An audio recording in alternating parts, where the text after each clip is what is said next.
Welcome, guys, to We Don't Know. Welcome, guys, to We Don't Know Ball.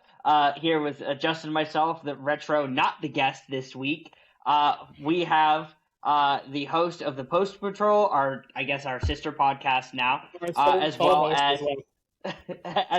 well as Kieran Sports, and he came on this last week. Go check Dog Mondays for his stuff on Instagram and all this kind of stuff. We appreciate you two both coming on because Retro is a scrub. Anyways, though, Jules and I have two like-minded of takes to fucking do a back and forth podcast.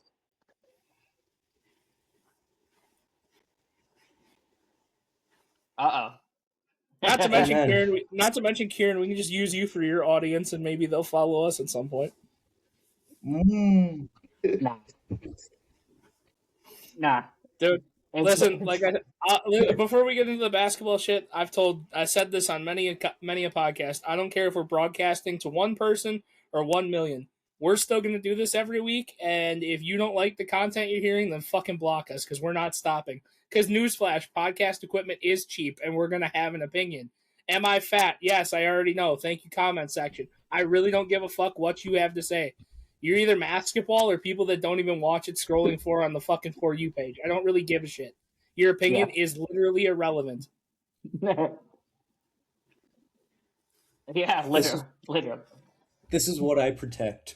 It's okay. The basketball community still doesn't know what the definition of a floater is on defense, and it's pretty impressive. That's easy. Yeah, no shit.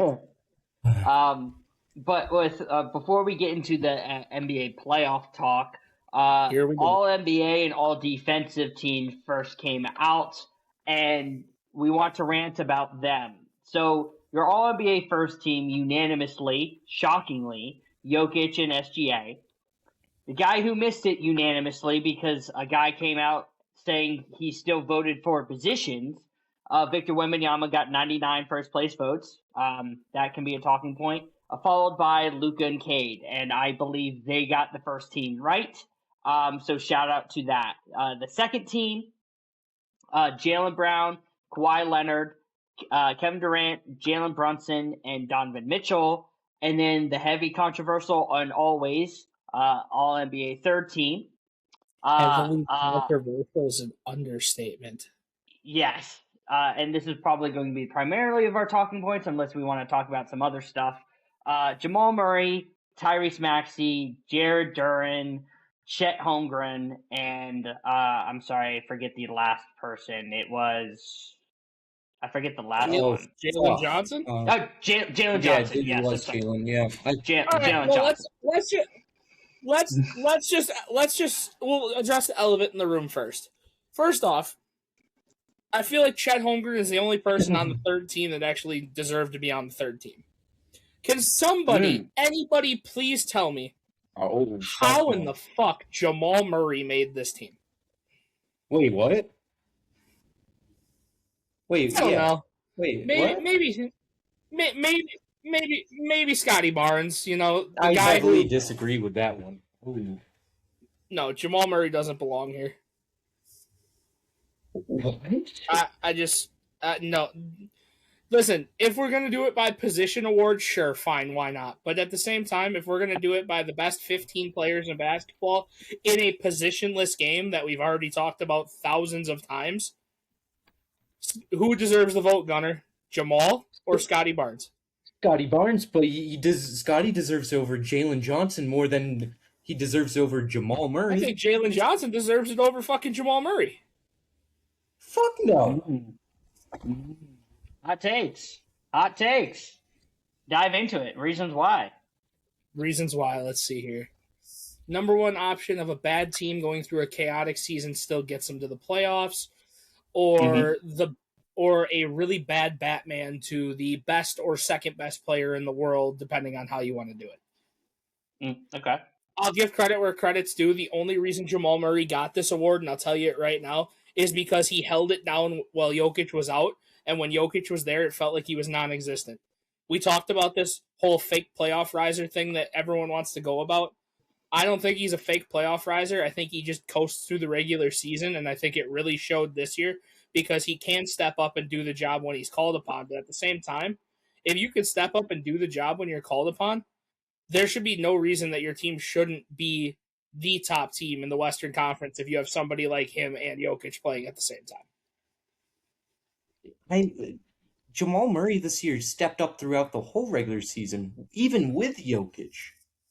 That's my whole thing. I understand that, but at the same time, the playoffs, when I'm looking at this award, especially historically, I don't take that into effect with the playoffs. The playoffs are a totally different thing, in my opinion. Mm-hmm.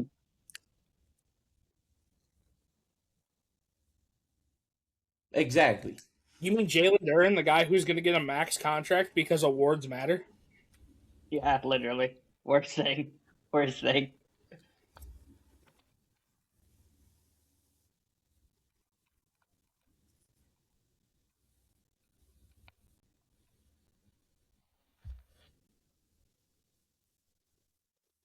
Mm.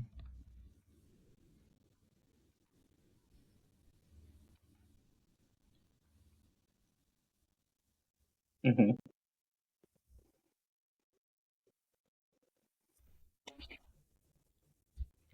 I'll do it. Mm-hmm. I'll do it. I'll do it. As the Knicks hater, no, Jalen Brunson deserves second team and fringe first team because your Knicks would not be here without him. Yeah. I'm sorry. You want to talk about what we talked about this? Why do you hate the Knicks? Why don't you give us credit? Why don't you this? Why don't you that? I don't know. Maybe because for 80% of the season, a undersized 6'2" guard is dragging sacks of shit across the line.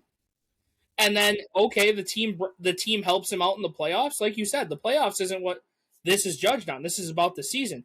And you can't tell me that 82 games, Jalen Brunson wasn't the best player on the floor for 60 or more. Like,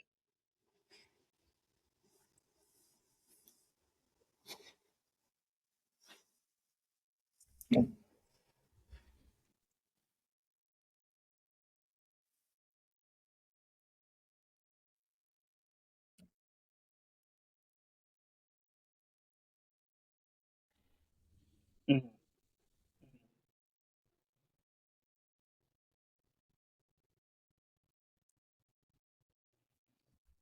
Yeah, I slightly disagree with that because I've been more on the Jalen Brunson side of camp of things throughout the whole year because I think for like talk about in a vacuum, I do think that Brunson is a better player. But why Maxey I think had the better stats, if that's your argument, is because obviously a certain 7-footer wasn't necessarily playing a lot of games, so like that usage uptick a certain obviously waste leaned of towards space from Maxey. Cameroon. Yeah. The king of Africa, the fake king.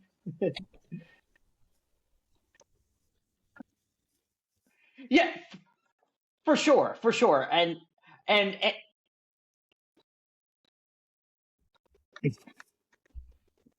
You got to give Maxey and Edgecombe all the credit just for getting the Sixers across the line.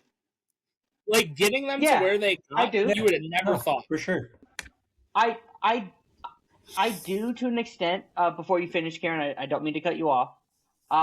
Why I lean Brunson is because of I think the expectation was that the Knicks were going to be a top 3 seed in the East. They meet that expectation, and Brunson was, I think, in Justin's terms, basically dragging that team because throughout the middle of the year, as a Knicks fan, you can say that maybe not just you, but a lot of the discourse behind the Knicks was just like this defense isn't going to be successful because of Brunson's defense, Karl-Anthony Towns' defense, and all this kind of stuff. But that scoring consistency, as well as some of the process that he's being able to do when the game is being slowed down, he's being utilized off ball, and then Tyrese Maxey, when Embiid and Paul George get on the court, he does his best Donovan Mitchell impression and sits in the corner, right?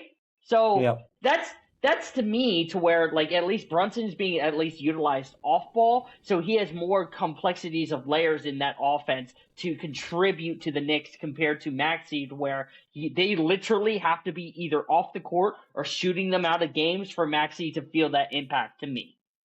Because Kieran, I'll be honest with you, like you wanna kind of knock your own player because I think you're giving a hard critique, but like be honest with me and put all bias aside here. Who has more claim to the second team, him or Jaylen Brown? Like Jaylen Brown, even with Tatum out, was in a quote unquote generational situation where he didn't have to be the best player on the floor every night for their team to win. Jalen Brunson has to almost be the best player on the floor every night for the Knicks to win. Like that's just you got to think about the down year that Mikal has had. Josh Hart just being a defensive menace. OG Anunoby in and out of the lineup with injury. Like it's like you got to give the flowers where you do, and it's like coming from me hating the Knicks. You have to give Brunson all the credit in the world, being an undersized guard, being able to drag a professional team through arguably a wide open but yet very competitive top 5 in the East. Like there was no clear cut front. There was a clear cut front runner up until about game 40. And then all of a sudden, teams started to say, "Oh, they're not as superhuman as we make them out to be."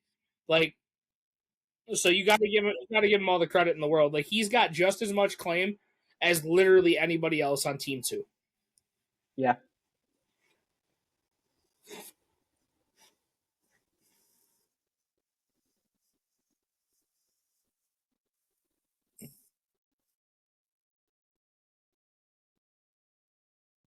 Mm-hmm.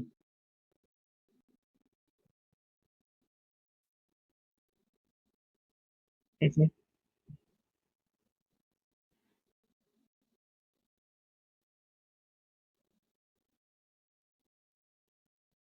And that's the thing. Like if you look at the second team outside of Kawhi Leonard, Jalen Brunson is the second player on there that makes the most sense. Like I don't get it. I'm taking KD off the second team.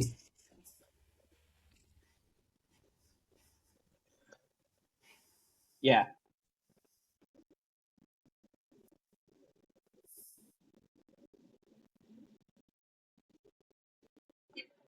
And that's fair. Nope. Right. You're talking about just like because of the said situation. And I get that. And that's completely fine. That's fair. Yeah.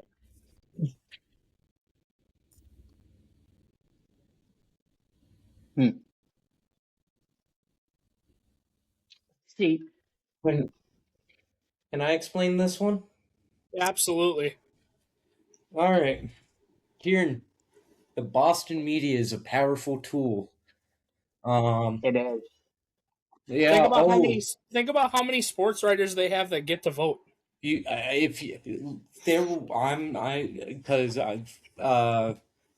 Maz was pushing Jaylen Brown on the radio as the MVP for the NBA, which because it's Boston media, you push your Boston guy. Even Jaylen Brown was MVP for 2 weeks.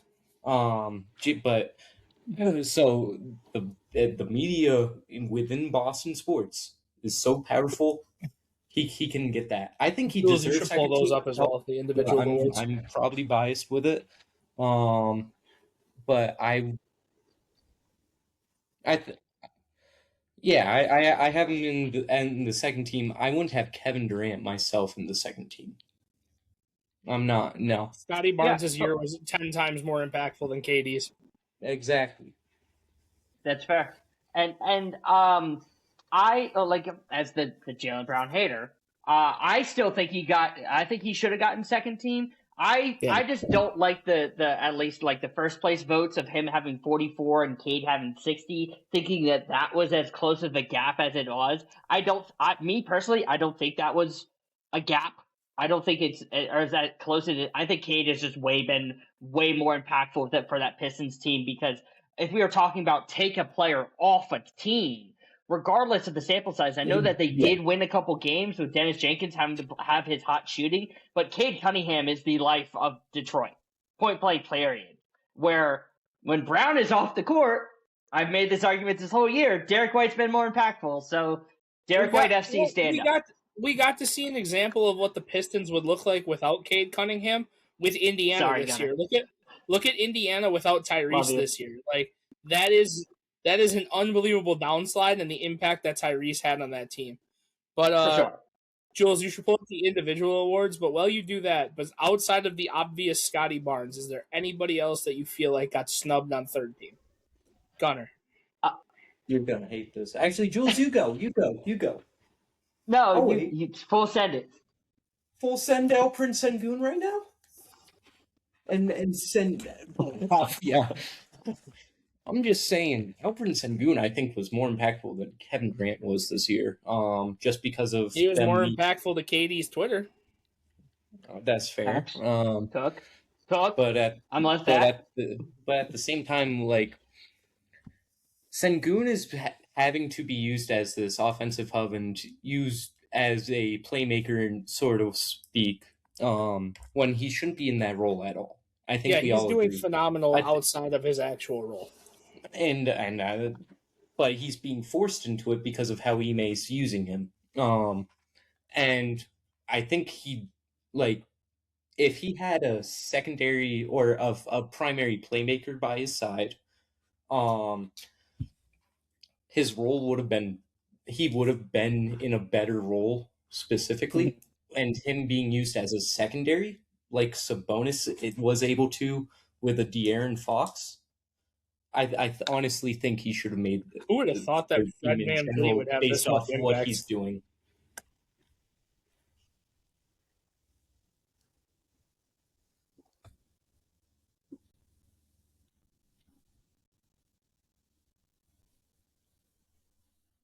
Oh, the Rockets have horrendous shooting, and I agree.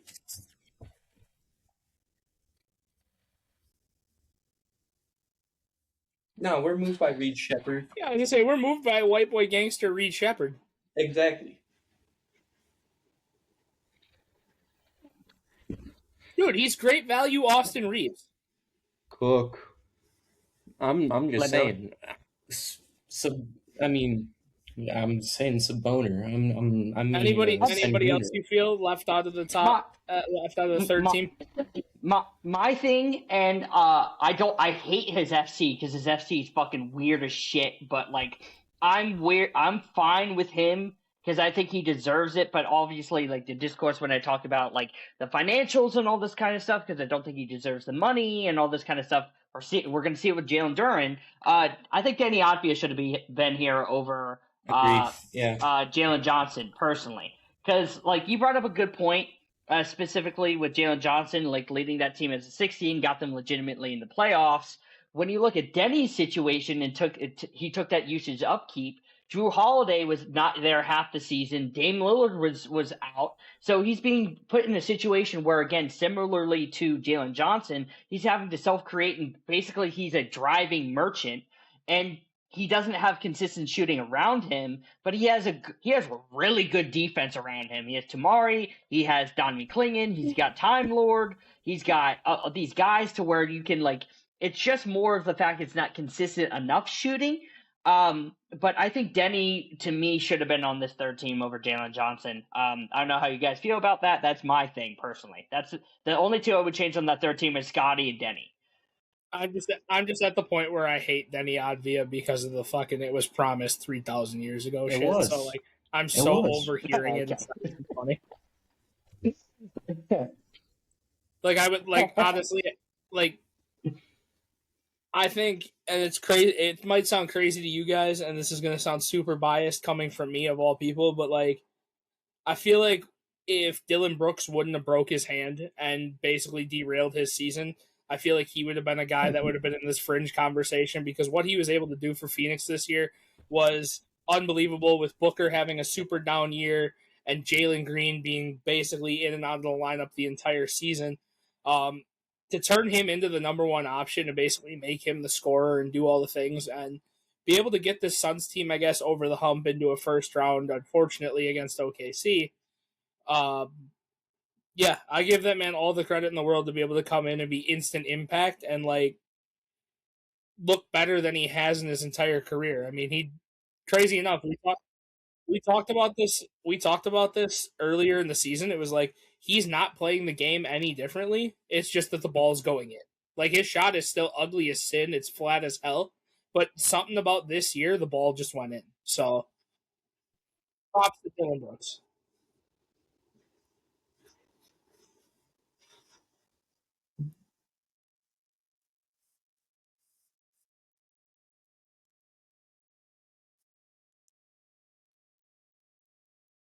Slow-mo basketball. Slow-mo.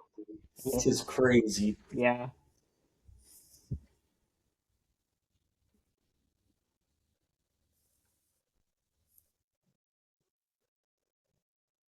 Yeah. Anything else with the all NBA stuff before we do all defensive stuff and more Scotty Barnes glaze?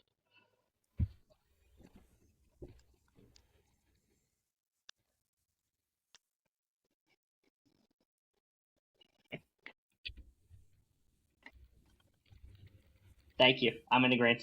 Personally, Wrong. I mean, that's the most grass is green take there is. I mean, Wrong. I agree. Tell that to the media. Yeah, Tell Twitter that to disagrees. me. well, again, I said it about Jalen Brunson dragging the Knicks across the line, but the Clippers even getting there, bro. If Kawhi's not there, they finish with the worst record in basketball. Like, Probably. and it's not even close. Like, Yeah. Nah. multiple 40-point games.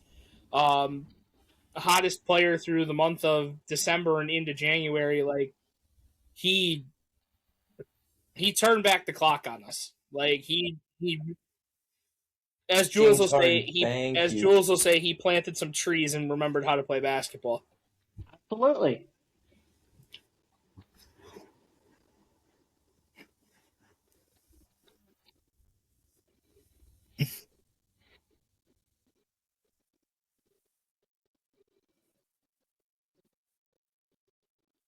Yep.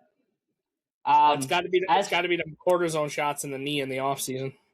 The same thing Matt Stafford got. I'm telling you, both in LA. Doctors out there must be crazy.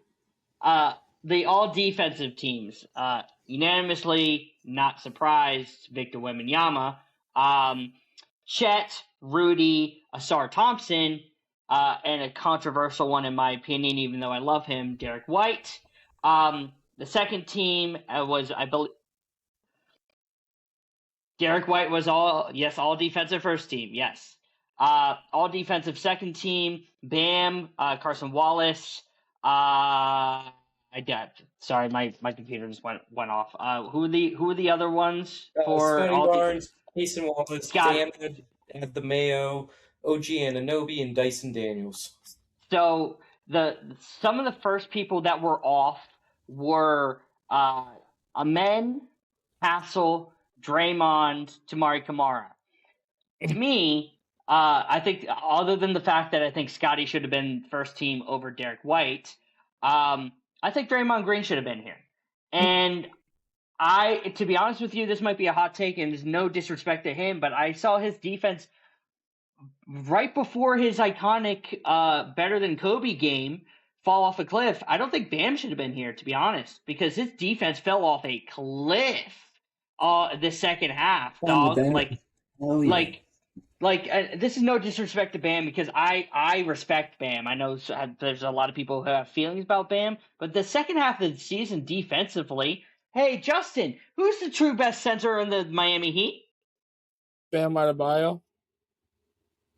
Good. Khalil Ware. Sorry. I have to listen to Pat Riley. He scares me more than Clutch Sports does. It's fair.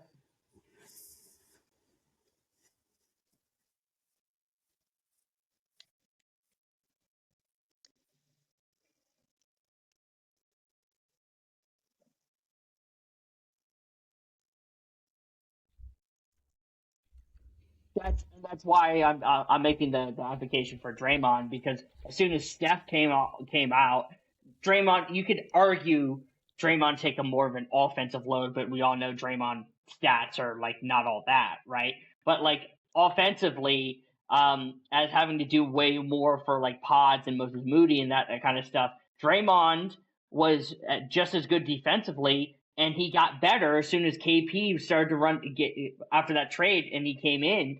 So that's my thing. I think Draymond should have been here on that second team, and then Scotty get first. And Derek White, sorry.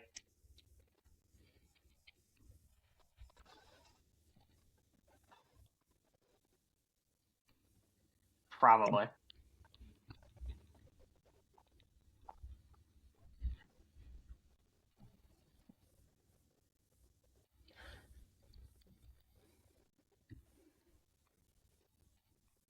I agree.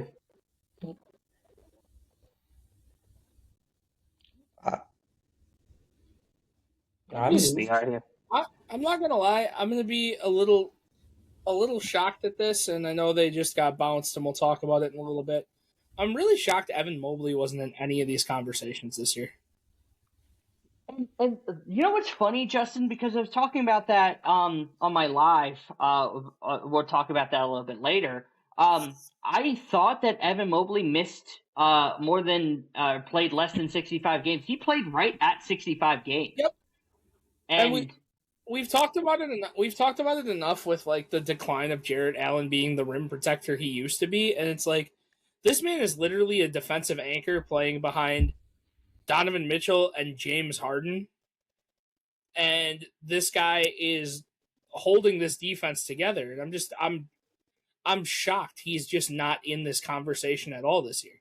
Like, he is the glue guy on that side of the floor. Like, he is the guy who does everything on that side of the floor. He's a great POA defender. He's a great floater, like we like to talk about. He's a good rim deterrent. I just don't understand how somebody who was damn near unanimous first team last year, and yeah, he declined slightly, but I don't get it. I think he.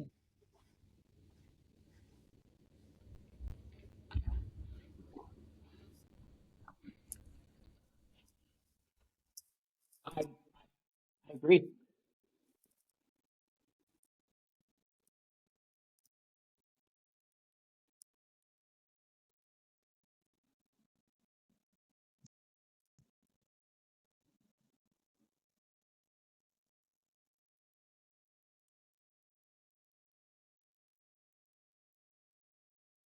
Yeah.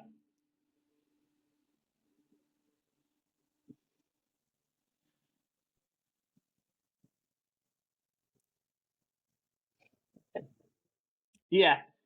I'm in agreement. And even I know we're talking about all defensive teams, but like Mobley as a processor offensively as well. I know Mr. AT&T just as the collective of stuff with Mobley is that I think people want to see, and I saw it with like the Wemby discussion here near towards the end of the season. It's like, how is this guy in MVP talks when he's literally averaging the same stats as the year before? Mobley is in that same camp. How was he in these discussions from the year before when he's literally giving you the same stats as this year on way worse efficiency? So it's like, that's why we watch games. That's why we make evaluations for ourselves and being able to break down and all this kind of stuff, because box score watchers in basketball suck. But that's just me.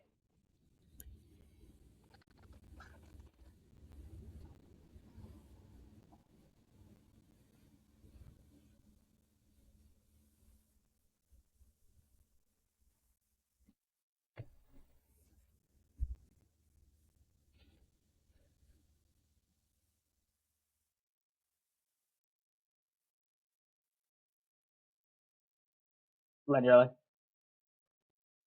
Yeah. Dyson Daniels slides in. Yeah, no. Yeah. No. And one thing.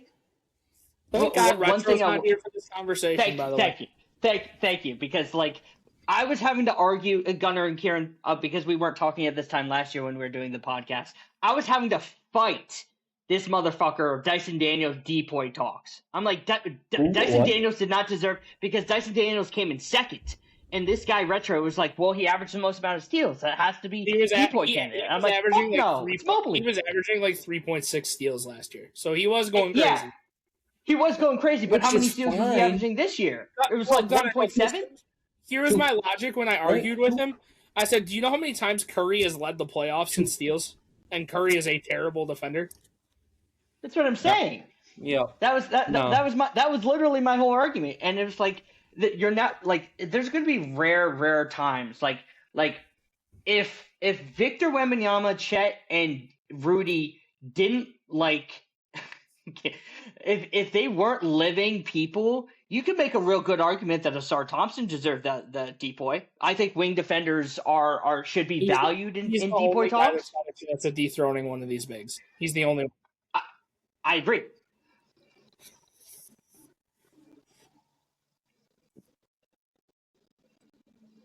Agreed. Yes. He can anchor it. He's this generation's Tony Allen. And to be honest with you, before you go, Kieran, again, I don't mean to cut you off. The person that called that on this podcast, who is on this panel right now, Justin, I appreciate you being ahead of the curve because I remember I was on the Amen Thompson side of things at this point last year. And then now I'm literally having to say Asar Thompson is the best wing defender since Kawhi Leonard. Like, this is absurd what he's doing. So, Justin, I want to give you your flowers because you were right. I said when they came into the league, I said that Asar had a higher ceiling just to break through because of what he could do. And I said, if Amen wants to catch his brother, he's got to develop a jump shot. Because I'll tell you right now, if Amen can develop the confidence even from 15 feet, especially if he's learning next to KD, he doesn't have the size and the frame, but he has the vertical to make the cross tween like KD does work. But if he can figure that out even from 15, he doesn't have to become a lethal 3-point shooter. If you can get people to hesitate on your 15-footer, imagine the viral clips this dude's going to get punching on people. If you have to defend him at 15 and actually jump at like you said, Amen has such a great ceiling, but Asar has a higher ceiling and a higher floor, and especially because I think he just got really, I can say this now with Detroit, he got drafted into a significantly better situation. Granted, Jalen Duren's collapse is just going to be generational fall off, but he's playing with Cade, so he doesn't have to do a lot. He gets to be a backside wing cutter. He gets to be a 3-and-D defender. Like, he's literally just going to be a nuisance for the league going forward. I mean, if somebody can find a way to get that man and Castle on the same team in the next 5 years, bro, you want to talk about a backcourt that's locked down, bro? Yep. You ain't getting across. Don't give San Antonio any ideas. Oh. No, San Antonio will fucking trade him out. Watch it. I'm telling you, I also, by the way, I have a hot take for you on this, and this might be crazy. With San Antonio, especially, everyone's talking about Victor's playing at this level, and he's not even hit his peak. Think about what Dylan Harper is doing in year one. And once this kid hits his peak, if they're still on the same team, you want to talk about a dynasty because you ain't scoring, and they're going to put up boatloads. Like, I'm telling you right now, Victor has the potential, and I'm saying this very, very loosely, has the potential to be the greatest player to ever touch a basketball. But Dylan Harper has the chance to be the most well-rounded, skilled player we've ever seen. Yep. Oh. It's wild. He literally, like, he has the poise on defense of a Gary Payton, but can finish at the rim like, I don't know. Literally. Like, that ass.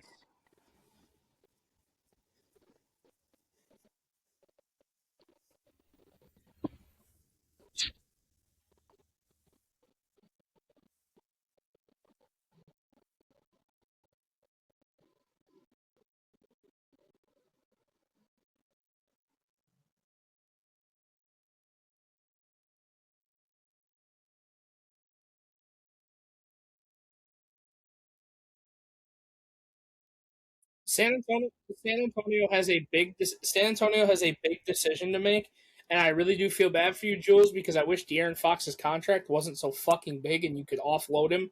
But like, he's the most unnecessary guard in the entire league. Like he plays well for you 50% of the time, but he's so unneeded it's not even funny. And No, Kieran, go ahead. Finish your thought.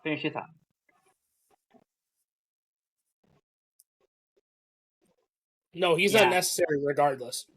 I And disagree that's coming from with somebody you. who's a huge De'Aaron Fox glazer. And when he first got drafted, I thought he was the best pick in his draft.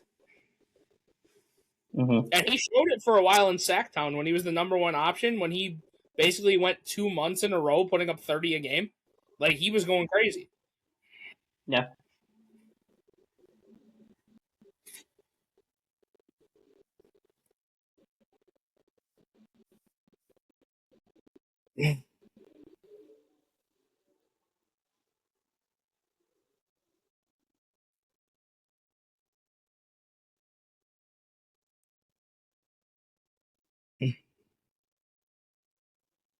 Not to mention, his speed just has to make defenses work a lot harder because he can get out in transition in the playoffs in a half-court game to where he's going to push the tempo and outrun everybody, and if you get one guy to run with him, it's the scariest thing in the world.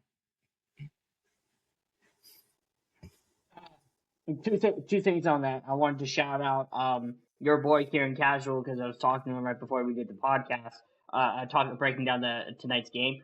I'm in agreement because I've been a De'Aaron Fox kind of hater. Like I do understand his value in this series, with the turnovers specifically, the just tempo. But like at a point, when are you gonna start to become De'Aaron Fox and not be fucking Rajon Rondo? Because your true value is getting downhill and using your speed. I have not seen you fully sprint one time in this playoffs, the whole playoffs. And now that you are coming back from an ankle injury, you're not being able to leverage your speed against a team that Can I be honest with you though? Him coming into San Antonio is like, it was a very necessary scenery change for him, but it's the worst fit for him because his game isn't a San Antonio Spurs fit. It's and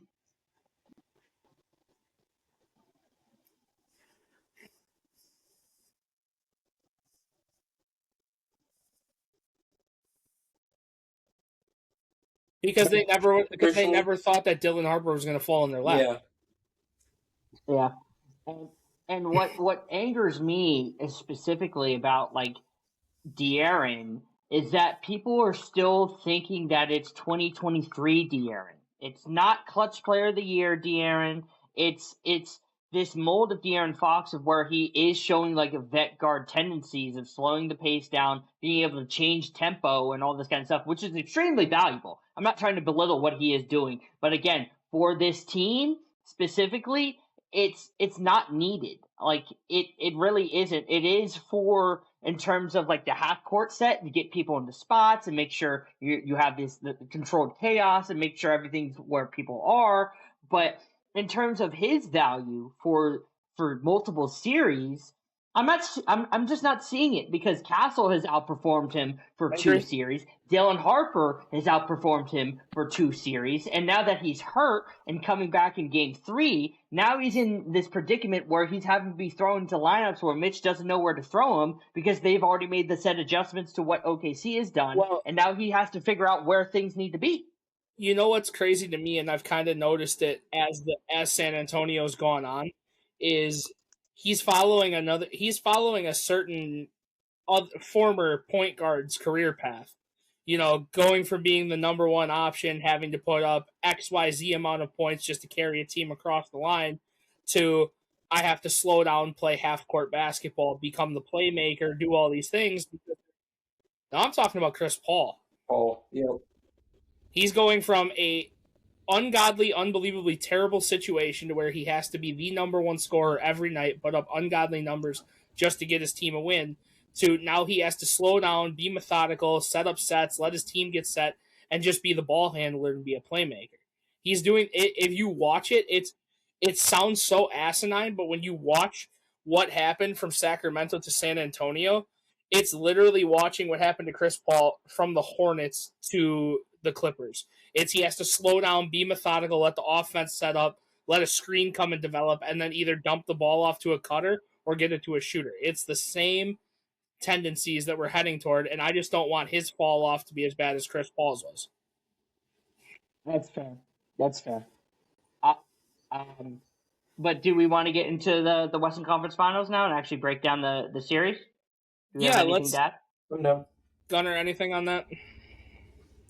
I ain't got, or on what? Like specifically the defensive teams, I ain't got nothing.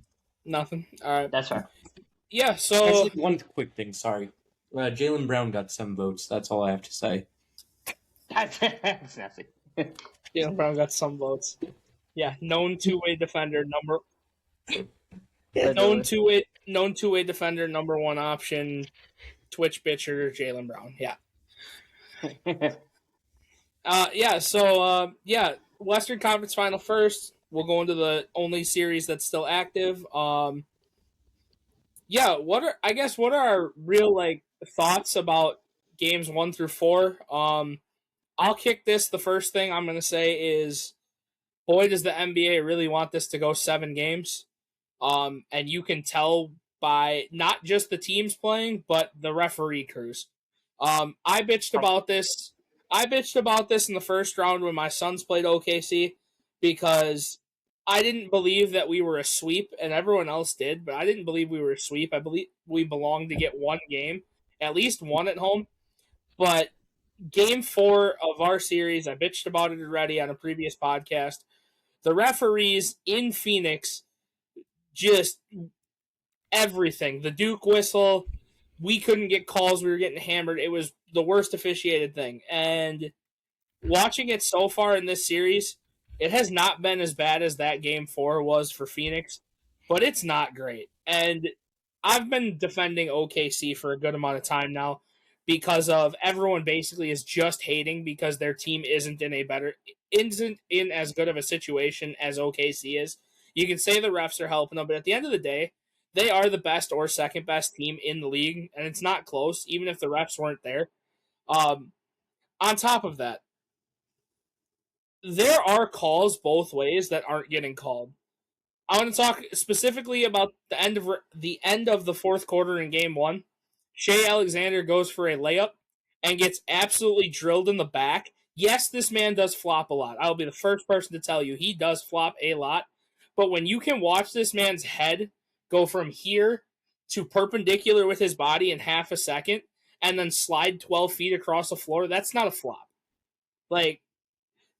And Spurs fans and other fans, not you, Jules, but want to be like, oh, well, he got hammered on that play. What about Harper getting hammered in the first overtime by somebody in the back? I said, first off, he got hammered by 3 different defenders. He didn't just get hammered by 1 guy, and it was a no call. But yes, we don't get to that point if they call that call. Shea hits a free throw, that game is over. That is what happens. But I just can't stand the inconsistency of these refs, and I really can't stand that we all know the bald-headed motherfucker that is behind this going to 7 games. You, Adam Silver, the commissioner of the NBA, are ruining the greatest series in arguably the greatest rivalry we've seen since the Golden State Cavaliers rivalry. I can't fathom how fucked the state of basketball is getting due to the league wanting to push frontrunners. It's getting annoying. The Spurs are the better team in this series. They are the better matchup for OKC. Minnesota fans that said you're delusional and drunk and should never watch basketball again. You don't know what you're talking about. I don't understand anything that is happening through these 5 games that have been played. And you just know with the results of tonight, with OKC winning, San Antonio's winning game 6, and we're going to 7, and we're going to see Gunner, you'll appreciate this, the equivalent of the Montreal screw job for the Spurs in game 7. We're going to see the Montreal screw job in game 7, and OKC is going to advance. Why? Because the league is going to push its MVP because Adam Silver wants him to be the face. And it's just, you're ruining the game. You're ruining the game. We can all see this a mile away. It's upsetting because going into, again, for the people who follow me on my platform on TikTok, I've been spewing for a lot of the year that I think San Antonio has been the team to go against OKC because we've had the rivalry in the past. And I did say originally that OKC is going to be taking 2-7 by this Spurs team, and originally I picked OKC. I flipped my pick because going and looking at the matchups, and now that the injuries are out and what's happening, I'm leaning towards the Spurs because now they have the taller guards that are more physical to get downhill, and if they were able to get Hartenstein out and Chet out, there's a lot of just schematics in this series that I think just lean San Antonio's way. Outside of shooting, outside magnet balls, that goes OKC's way, but in terms of just half court, I think it heavily leans San Antonio if they get Victor Wembanyama in spots, and that's what we can talk about if we do talk about today's game. But in terms of games 1 through 4, I've also been on the record to say that I don't care about SGA getting the free throw line, and I don't care about the Spurs hacking him, and then I don't care about OKC hacking Wemby because, getting to the free throw line has always been a positive thing. However, both teams, how they play basketball, are heavily reliant on officiating, on what is being seen and what's being called, no calls, and all that kind of stuff. And if you got objective Spurs fans, if you don't say that, you're not a true Spurs fan, because Castle head snaps like a motherfucker. Yes, Dylan Harper does. has some little heads. He grifts. He's starting to grift a lot. Victor does flop, right? But in terms of basketball in general, it is absolutely what Justin just said. But in terms of how this series is going to go, it's going to have to be heavily reliant on officiating, on who's going to be selling calls, who's going to be getting to the line, and so on and so forth. And the integral kind of things to lean towards each other's way is going to determine this series, instead of leaning towards officiating. What we want as fans is just to play good basketball, and that's what kind of sucks because that's what these teams rely on. But in terms of schematics and adjustments, game 1, again, San Antonio came out, Wemby hit that 31-footer that just completely changed momentum. Double overtime game, probably the greatest game I've ever seen. Game 2, OKC adjusted and got away with Hartenstein. Define adjusted. They adjusted. Isaiah Hartenstein looked like he was a girl playing with a Barbie trying to pull the arm off. But that's the thing, is that's why I was talking about the officiating, is because if Hartenstein was unplayable in game 1, and then because of the officiating, he's able to get away with a lot of the stuff that Spurs fans were coming out and saying Wemby's, getting grabbed and all that kind of stuff. So he himself just playing the basketball game in general was the adjustment that they were able to do. That's just my opinion. You feel free to disagree. No, Game 3. I want you to move on to game 3 because I'm not going to lie. Game 3 was probably it wasn't the best game, but it was probably the most pure game. Like, out of the series, game 3 has been the most pure basketball. Correct. And game 3 was way more of the bench, specifically with OKC, just lighting the Spurs up with the depth that they have, right? And that's been OKC's one of their superpowers. It's just Jared McCain, Asian Juke Dennis, Carson Wallace, all these kind of guys, just magnet balls. Game 4, the adjustment is, okay, go stop doubling Shea and flood and make sure that you're shadowing him with Wemby behind Castle or Dylan Harper, whoever the POA is, and make that adjustment. SGA doesn't shoot well. OKC doesn't score 85 points, first time since 2020, and then Spurs win by 20. And then today's game, both teams, their star players didn't have good games. I don't care if SGA had 30. He had 6 made shots on like 15 shots total thrown. He had 30 points.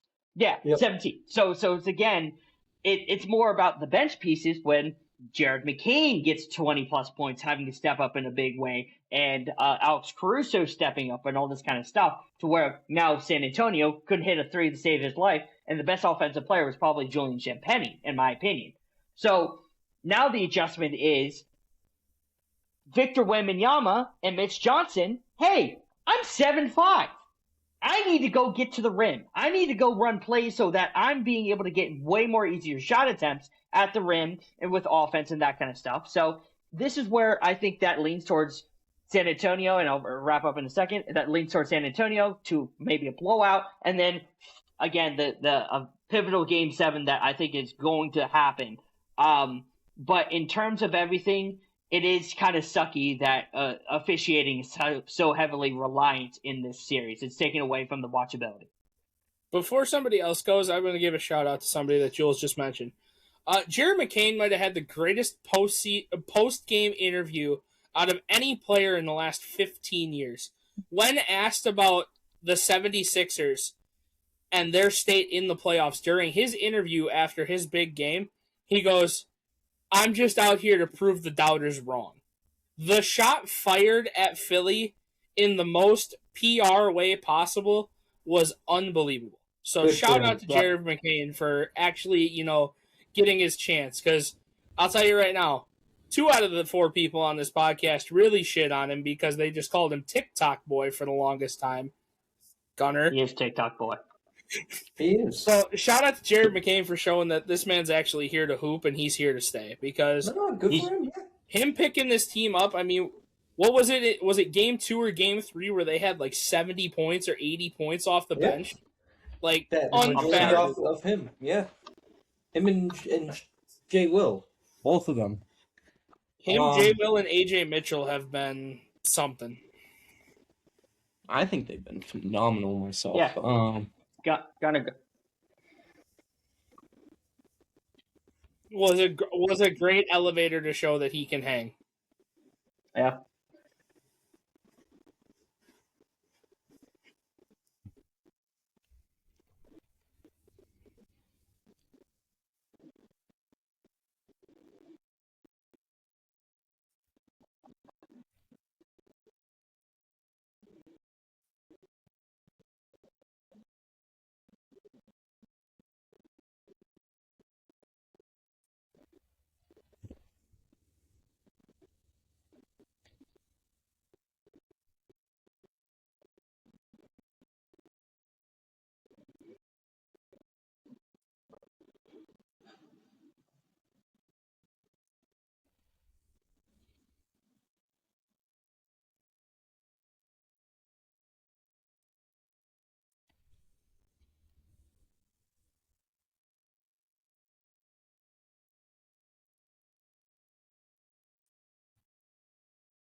Hey, Kieran, do you want your credit? You actually have a shot to take 2 games off of OKC. I don't think you take a game off the Spurs. I think you got a shot to take 2 games off OKC.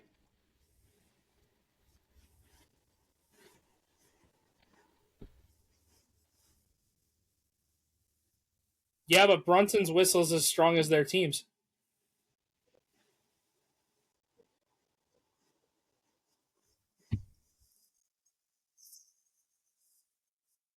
It's going to be the most unwatchable finals.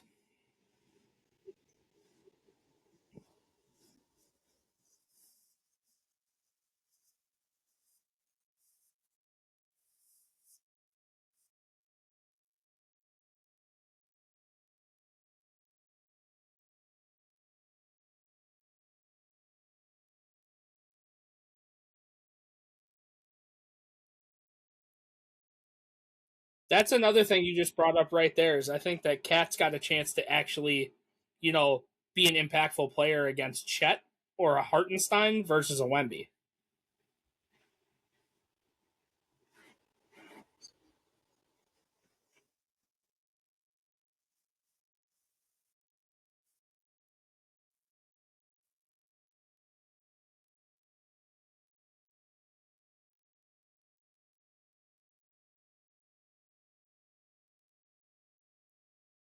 I love what Mitch Johnson's doing because he's throwing a whole lot of misdirection defense at OKC, and it's really disrupting their play. Like I said, we've seen it in 2 series. Like JJ Redick did it with the Lakers. Granted, the Lakers just weren't going to compete with OKC, but back-to-back series against OKC, the coaching schemes have just been great.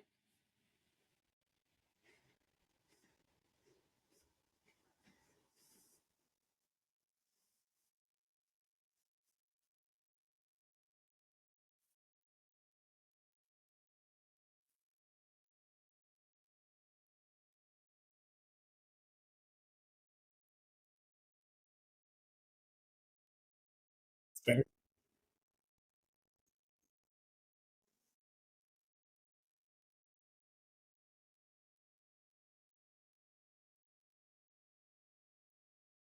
Gunnar, what about you? What's your take on this whole thing? I understand the efficiency, the officiating. I mean to say, because I do think that both teams right now are getting a whistle every single game for the home team for the most part. However, I don't think it's making the series unwatchable. Maybe tonight's game, but in terms of games 1 through 4, I honestly think that games 1 through 4 were fun to watch in general. Um, my things is it's coming down to both Shea and Wemby, and their play as a whole. Uh, I said on the Post Patrol about Shea. The fuck was that? Flopping. That was him. Yeah, exactly. Getting the floor for No. the 47th time. Yeah, I said about Shea, get off the floor, stop, and in transition, get back on defense. Your team needs you right now, and he hasn't been doing that at times. Which, sure, I understand he wants the whistle. You can't do that though if they're not going to call it.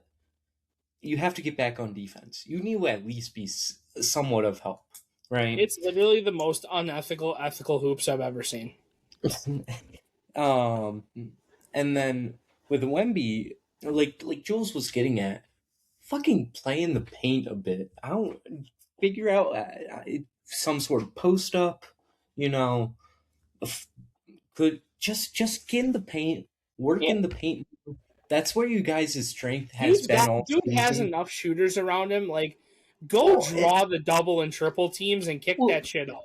Not just that, he has the vision. Sorry, go ahead, Jules. No, Gunnar, finish your thought because I want to add on to what you're saying. Yes, he has the vision. Like I'm seeing him make passes no one else, except for probably a Jokic, be able to make at his height because he has the court vision because of how tall he is, and he has this IQ at this young of age to be able to go do this stuff. It's impressive as fuck. Why wouldn't you just go do that? Grab the doubles and triples like Justin you were saying, kick it out, make the play, keep working your motions. This dude is literally a walking quadruple double machine, and they don't scheme him to be it. And that's the one critique I have with Mitch, is he is a walking quadruple double machine. This man can get you points, assists, rebounds, and blocks, and he can be in the 30, 10, 20, and like 9 club. He can be that guy for you every game, and you just refuse to do it. I've never seen a player to be at least argued best player in the world. Doesn't matter who you have, but at minimum top 3, right? I've never seen a person be able to be argued as the best player in the world and your coach run no plays for you. None. It's just like zero. And that's where like his value is, because as a play finisher, he elevates this offense to like a +8, which is like which is just insane as a play finisher. But at a point, what OKC is winning the battle is because everybody's talking about, why is Wemby giving me 4 rebounds? Why at the end of the first half he has 1 rebound? It's because he is not getting in the paint. He is settling for jump shots, and they're not asking him to get underneath the paint. That is a big reason why I think OKC won the way that they did, is because he shot 5 threes, and he went 4 of 14, and the only field goals that he made were basically putbacks. There was nothing. So what you need to do is effectively get him within the paint and get him post touches, or get him way more effectively in your offense, get him touches, because if you're seeing fucking De'Aaron Fox, Stephon Castle, and Dylan Harper pound dribble in the nail, and be able to get doubled. They can't process anything. They throw out and cause a turnover. You're going to lose basketball games because they won the turnover battle, but they didn't give anything on the offensive end. Because if you're shooting, insane? You know what's really insane? The offense that they should run is probably the least effective offense of all time, and it's not close.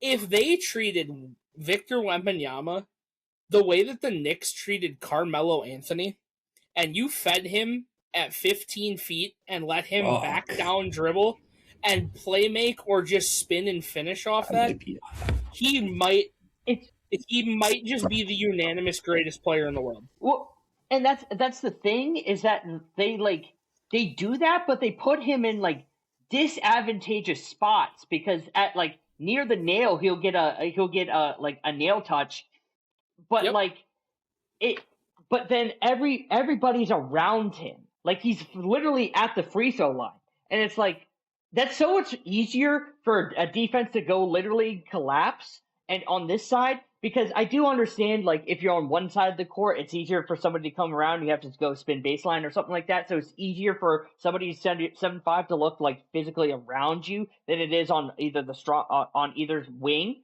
But at some point, you're going to have to realize, because of his shot diet, you have to get him way closer to the basket. Because every game in this series, he has gone 5 feet out. He started his average field goal his field goal distance was in game 1 was 5 feet. Then it was 12 feet. Then it was 17. And I guarantee you it's at 19 now. So it's they're effectively winning because OKC is getting him to settle for jump shots. And he needs to understand he needs to get in. He needs to go to the basket. The nail touches work for the Spurs if Cornette's on the floor, and the only reason it works for him to get the nail touches is the simple fact of drop it into him, cut away, set a screen, let Cornette do a handoff for another screen. That is the only way the nail touches work for the Spurs. If you're going to do it with anybody with Wemby on the floor and you're going to do it like that, Devin Vassell is your nail touch guy, and here's why. Because if you do that handoff and he spaces off that, there's a shooter. Julian Champagnie is your nail touch guy. Victor Wembanyama is not your nail touch guy. Yeah, literally, Devin Vassell this whole year was one of the best at long mid-range touches. I think he was the best in the league. And Devin was settling for a lot of these tough mid-range shots today in this game as we were watching, and it wasn't falling. But it's a lot of the Spurs offense is where they're running these deep curls for either Devin coming right or De'Aaron going left, because they're two really good mid-range shooters. I haven't seen it once in this series. And it's come on, what are we doing? Like I said, literally anybody but Wemby. You can put one of your shooters in Vassell or Champagnie at the nail touch. Hell, you could even put Carter Bryant in the minimum minutes he's getting as a nail touch, but not Wemby. Wemby needs to be 10 feet from the basket with the ball, so it forces their defense to rotate. Because there's one thing that we've seen is sometimes OKC's defense crumbles on rotation. Yeah, for sure. And San Antonio, in this series, their rotations are getting crumbled because of similar things to what Hartenstein has, that fuck ass left-handed floater that he has, and it's causing long offensive rebounds, and people aren't getting back on shooters, so they get an extra possession because Hartenstein's a good offensive rebounder, or Chet's there, and people are already back on trying to get a fast break on offense. So it's just very frustrating to watch. So hopefully Greg, because he's low key still the coach, as Spurs fans on Twitter have said, rips them a new one again and tells them, Wemby needs paid touches. You guys need to be more disciplined on defense. Point blank period. So before we move on to the other series, let's just go quick Game 6 predictions. Do we think that the refs are going to fix it and not give the Spurs a chance to win ethically in Game 7? Or do we think that the NBA is going to do the money grab and force Game 7? Money grab. I'm not saying it's going to be like that, but...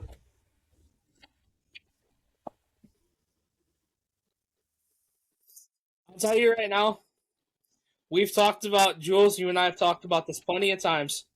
How many more villain arcs do you have to send Wemby on? You let this man get eliminated. You let this man get eliminated on Game 6 home floor, you're cooked. You're The Spurs fucked. are winning the next 5 titles. Like, the love of God. Do not. What's he gonna do? He's gonna leave immediately from the arena and go become a monk again, and he's gonna find the inner peace. Like, again, let him go out and collect another fucking gauntlet of Infinity Stones. Let him have 2 hands of it, because I'm telling you, this kid's just gonna get better and better. Don't fuel fire to the flames. I said this plenty of times when we talked about Wemby breaking in the interview, crying after the game against Denver. Don't fuel the fire of the guy who's only getting better. Yeah. All right. Well, from one coach who kind of knows what he's doing to an absolute basketball terrorist. Series is still tied 2-2.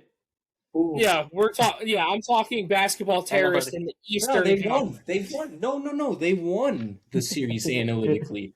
The it's in the rafters. Yeah, it's in the rafters. Yeah, Game 8. Anyway, moving to the Eastern Conference Finals. Before we even talk about any of the basketball played, does Kenny Atkinson even deserve a job coaching an 8-year-old AAU team after this series? I can't Tell that to the believe Cavs. He is returning. Yeah. Yep, I can't believe he's returning. But before we get into this, and I know you won't do it, Justin. I would have fired him during the press conference after Game 4. Very fair. Kieran, congratulations on your first title appearance in 27 years. I guess Kieran, I have to. Congratulations. Hey, Kieran, I was wrong. I was wrong. I was wrong.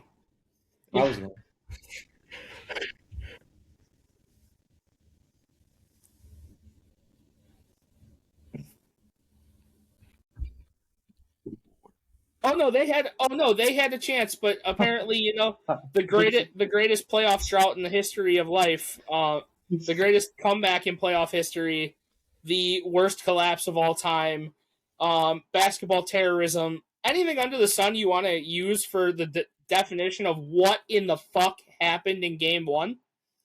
Danhausen. I'm blaming him. Literally, Danhausen. I don't have words. How do you not, as a coach at any level, call a fucking timeout? How up that much do you not put the guy who gave Jalen Brunson the most fucking problems in the world in the playoffs last year on defense, sitting on your bench into the game for James Harden? I will never understand I don't even care that they lost the last 3 games. I don't understand how you have all the pieces to the fucking puzzle in Game 1 and still blow it. Because Kieran, you know it watching last year, Dennis Schroeder was a pain in Jalen Brunson's ass. He was the reason the Knicks didn't move on. He was, individually. Like, it was the equivalent of how people want to say the fucking Curry stopper in Dellavedova, but the motherfucker actually kind of shut Brunson down. And he's on your bench, and you don't put him out there. You continue to leave James Harden out there to be, I hate using this term because I really think it's just not appropriate, or I shouldn't at least say it. James Harden was fucking food. That man was food. Anybody what was it? 13 straight possessions of isolation against James Harden, and they scored every single one of them? Are you kidding me? Switch. Get him off the floor. Yep. Yeah. Well, worst defensive, worst coaching, worst shooting. The Cavs took the trifecta of dog shit in Game 1 in that last 8 minutes. I can't.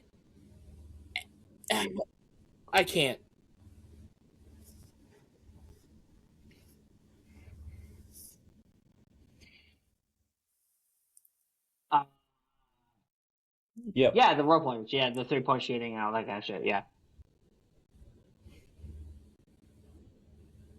Yeah.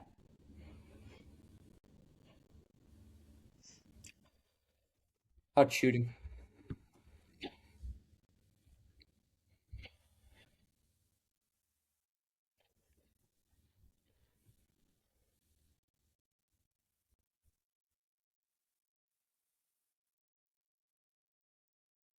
We credited the wrong role players.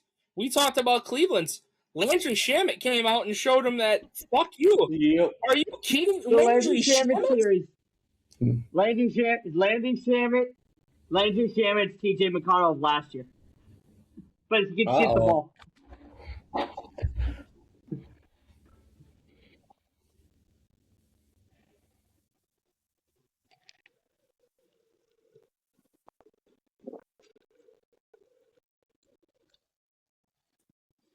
Because he plays less defense than James. He plays less defense than James Harden, and that's impossible. Exactly. Yes, I he does, Justin. I don't think people understand when I tell you I hate this man because he plays unethical basketball and he only plays half the game. I can't stand that he is put in the conversation that he is when he is not that guy. He has never been that guy. Agreed. He will never be that guy. I don't understand how people... Jules, I'm sorry. I was a series late. Don't trust James Harden. Don't trust Donovan Mitchell. I was a series late. I don't get where the fuck people believed that this combination would work in a half-court setting. I don't...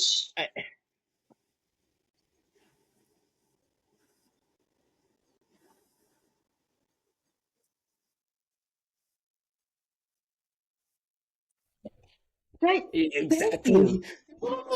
It's Again, another reason I'm glad Retro isn't on this episode because he's been the captain of the Free Donovan Mitchell movement. We'll free him, all right. Free him from the fucking league.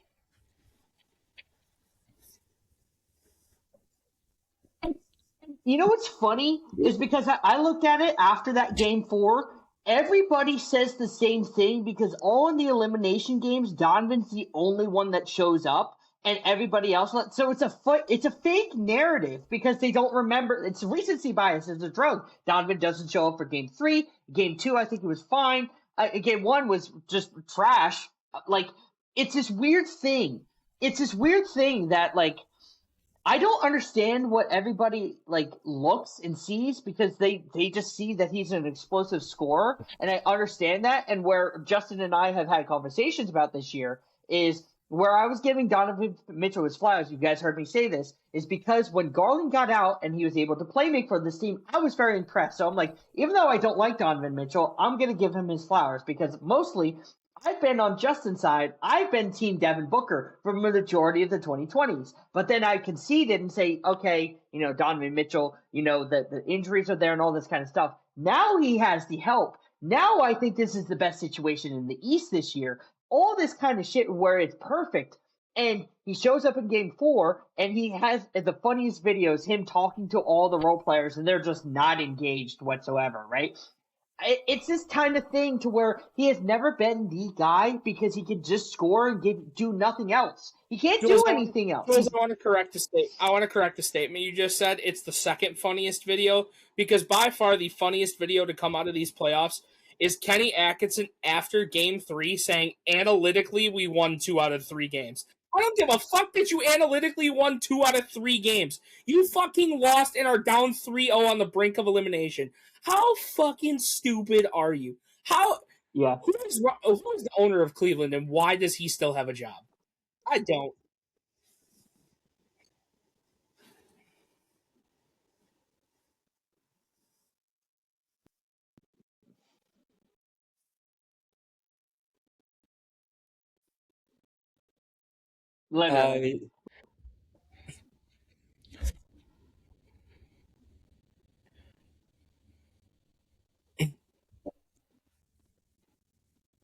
Yeah. Can we also talk about the mainstream media using the excuse that, oh, well, it's the playoffs in the Garden. Maybe the lights were too bright for Kenny Atkinson. Can we just stop making excuses for people, dude? Are you serious? And like, I don't get it because, like, again, this is what angers me so much is that people are, like, downplaying Donovan Mitchell because, oh, look at the role players. James Harden is still the James Harden, which we all knew James Harden was going to fucking do it. He's been doing this the whole playoffs. but then elevating James Harden because of name value, because they all think it's still 2018 Harden. Where he's the number one or number two. He's not the number one or number two. You can't be a number one or number two option when you don't shoot the ball.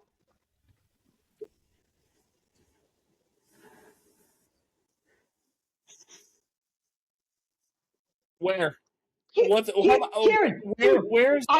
Donovan Mitchell done? What has Donovan Mitchell done in the playoffs to be known as a playoff riser? I had to fight somebody in my comment section. That's the question I want to ask. What has Donovan Mitchell done to be considered a playoff riser?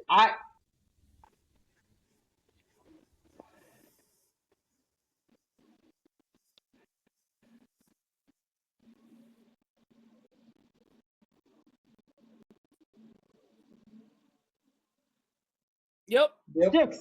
And Donovan Mitchell is. I had to fight somebody in my comment section today in one of the videos I made that he literally said Donovan Mitchell is a playoff riser because he's 7th in points per game in playoffs history. And I'm like, what the fuck does that mean? That doesn't mean shit. Who cares? That doesn't mean shit. So.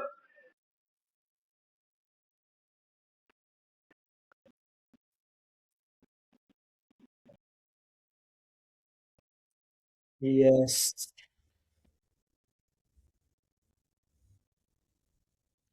Rudy Gobert was better than him.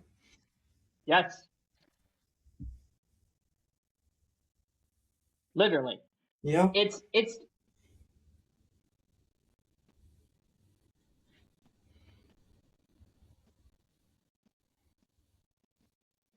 because he can't go left. He can't go left. Yep. Can't. Joel, sorry. No, hold on. He can go left. Go ahead. But he has to finish a left-handed layup with his fucking right hand. Yeah. Oh, fuck him.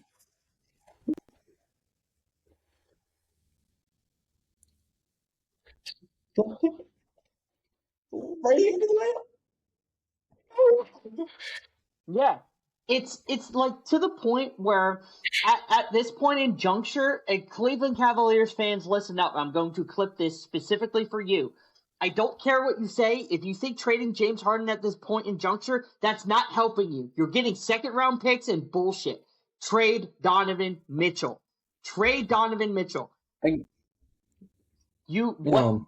At this point in juncture, at this point in juncture, Donovan Mitchell is your biggest trade asset. He is going to be eligible for a 5-year, $300 million contract plus and a no-trade clause. He's going to be 34 years old at 6'3". At that point in juncture, you're not going to be anything in the East. There's going to be way better teams for you in the future. Trade him now and go get something for your future because you have no draft picks and you're well into the second apron. So you have to do this now. You have to. Like, at this point, like, Donovan Mitchell is the best player on your team, but this is your ceiling. Oh, yeah. You're making no finals in this East anytime soon. Trade your best player.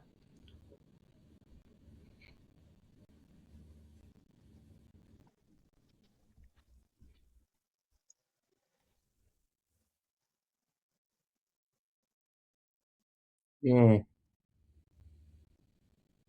No. Yep. No, they're not.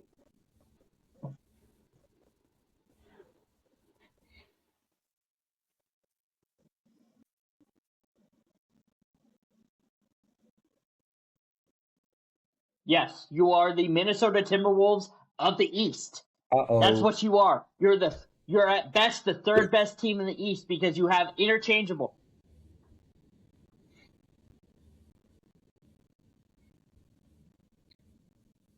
Yes. Donna, go ahead. Oh, I'm so happy. I am so happy. Well, not for you, Q. Well, I am for you, but I'm not. But not the Knicks. There's a difference. Good. I'm happy for you. I'm just not. But I'm happy because Donovan Mitchell hate is starting to pop up on my stuff. I think, and I'm finally hearing other people spread the gospel that Donovan Mitchell has never been this guy and never has had that potential. I'm so happy. The man can't process worth of shit for playmaking. Man can't go fucking left and make a fucking left-handed layup. The man can only stand there on defense and watch Landry Shamet shoot threes on him. It's so fucking beautiful. He can't contest shit. He can't do nothing. Except for fucking score. Exactly. North Korea. I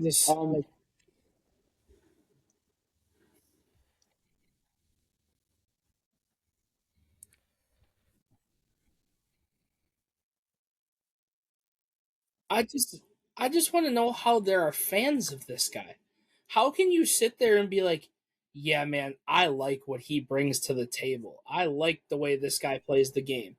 What game does he exactly play? He is a terrible efficient shooter with a terrible shot diet, a terrible defender. He's lazy on defense. He's lazy on the offensive side. I don't get it. I don't get it. No, that's false narrative. And my thing is, because when we were talking about this earlier today on my live, Kieran, I again, going back to what I said with the processing and the playmaking when Garland was out and he was taking those playmaking duties, there was a lot of good process there. Cleveland's at his best is when he's getting the ball moving and everybody's in their motions and all this kind of stuff in action. Dog, this is going to sound the nerdiest thing ever, and please stay with me because I know we don't like the advanced metric stuff. Assist percentage, dog, from the middle of the year in early February to now is literally a mountain. It is literally almost a pendulum of him going down because he's not doing the stuff because it was fake playmaking. It was fake process. Like it's so nasty, and that's where we can move on after this last comment from you, Kieran. I don't know if anybody else has comments about this. Unless we want to talk about the Knicks side because I do want to give Kieran his credit, but the Donovan Mitchell needs to fucking go, and I think the hate on Harden is way too unwarranted for me. Agreed.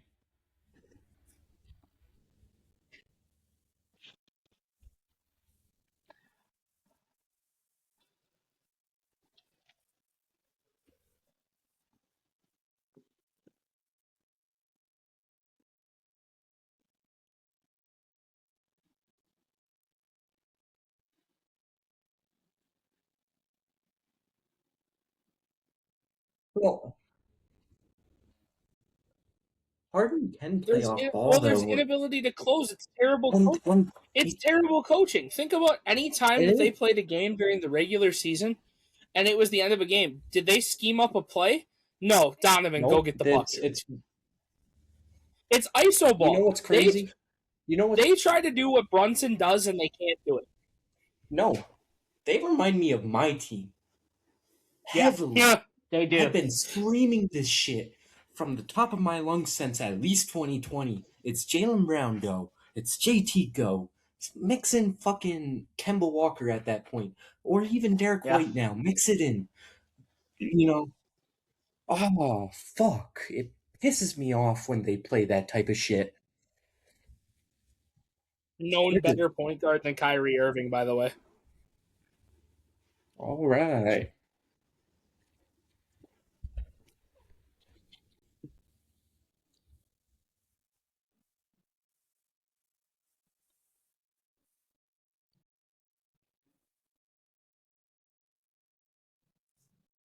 Houston. Sorry.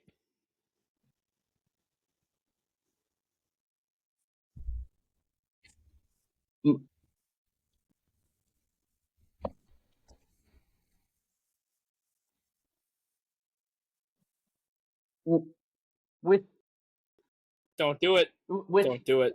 No. I was gonna say we can move into the Cavs off-season stuff after we do the Knicks because I do want to get into that and kind of bash because I do have some ideas as well, Karen. But as for the Knicks, again, congratulations to Eastern Conference Finals MVP Jalen Brunson. I like this might be controversial for you, Kieran. I don't know how you feel. I do understand that he is the leader of the team, but we just saw last year that Pascal Siakam got it over Tyrese. That famous clip of Tyrese walking, and he looked around when they said Pascal, and he was just like, "Fuck," that was funny. And this is no disrespect towards Brunson or whatever, but I think the more impactful player in that series, I think you can easily say Shamit, or even though the PRA isn't necessarily there, I think Karl Anthony Towns could easily have won that as well. Yes, That's just me.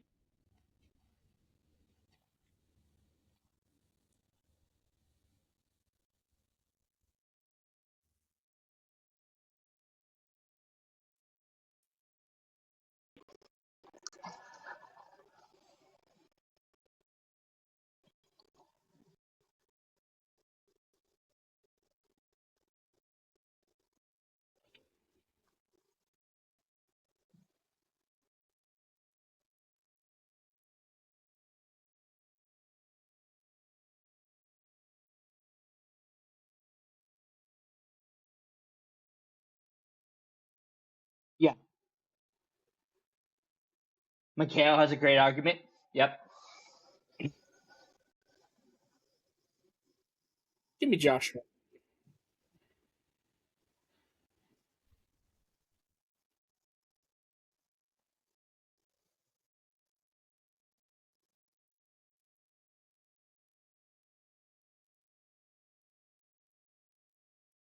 Yeah.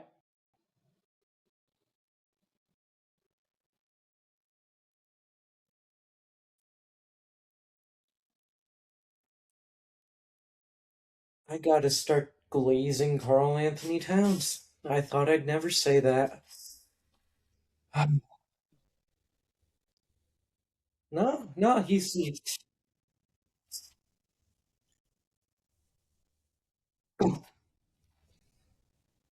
Then let me say it.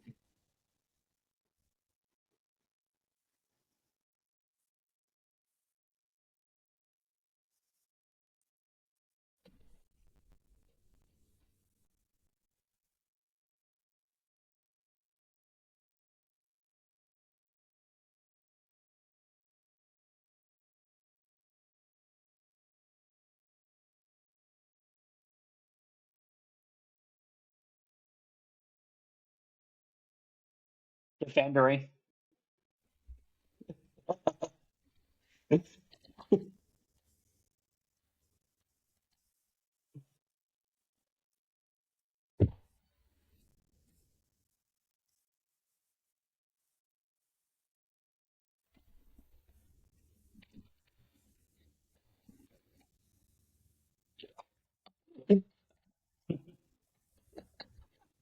oh, beautiful.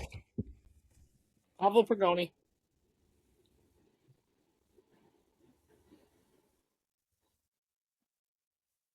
Mario Whoa, Hezonja. whoa. Don't hold up. Do not disrespect Frank Ntilikina. Mario Hezonja, Emmanuel never. Quickly. I'm not even saying that. Just don't disrespect that man. I love that man.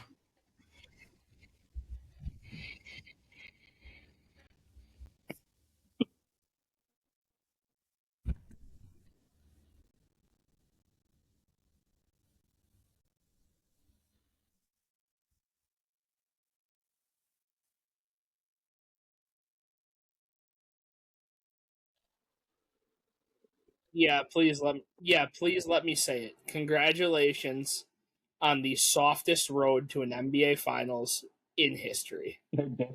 You're good. Your playoff schedule was the strength of schedule of the New England Patriots this year. Congratulations. You were the best of a bad situation, and thank God it wasn't Donovan Mitchell. That's all I got to say on it. Like I said, I still don't believe in your team. But they proved me wrong when they played. They proved me right, and they proved me wrong this whole playoffs. Because to me, out of all the games the Knicks played in the playoffs, they played 3 complete games. And if it weren't for Jalen Brunson, they would not be here.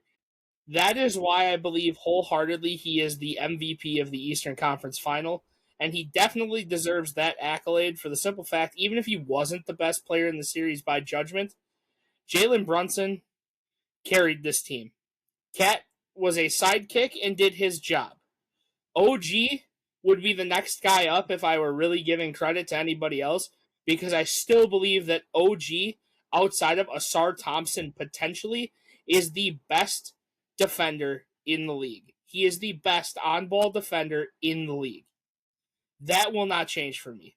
I respect what Josh Hart brings to the table in being a glue guy and a hustle guy and what he does. Even in McHale's down year, he still produced exactly what he needed to do for this team.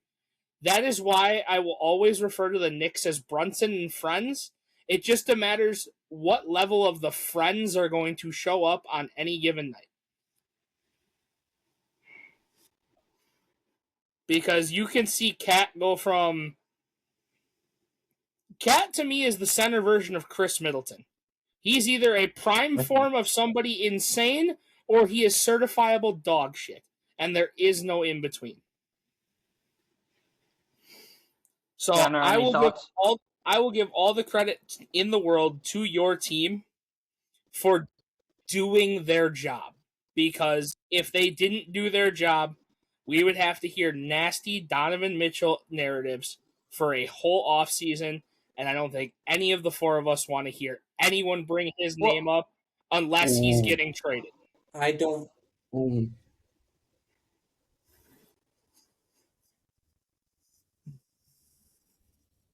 Yeah. It wouldn't end well for anybody. It'd be a lot more headaches for us. Yes, agreed. Like I said, I'm always as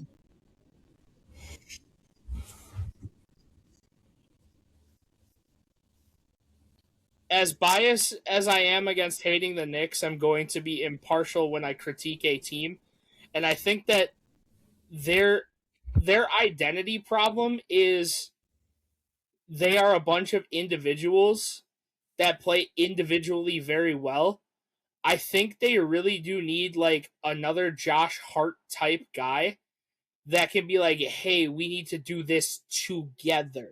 Because it can't just be Brunson going and doing all the scoring, Cat doing all the rebounding, OG playing all the defense, McHale kind of just being there half the time. Like, they need to realize that after the individual run they went on last year, where it was a 7-man team playing basketball, they need to realize it is a team sport. As soon as the Knicks figure out that when they play as a team, that is when the Knicks will get scary, even with this lineup they have. Once the Knicks play team basketball, that's when we can start talking about the Knicks being a perennial contender in the East. Until then, they're probably a first or second round exit, and this year they got it because of they played. I think, Kieran, you can tell me I'm wrong. Their hardest series was Atlanta. Like the team that tested them the most in the playoffs was Atlanta. Trae Young. Like, Trae Young. Trae Young, yeah. Holy fuck. That is the only thing I am excited for the Knicks being in the finals, is I can't wait to hear delusional New York sidewalk talk. That is what I'm excited for on the internet. That is the best thing there is. It is the best thing.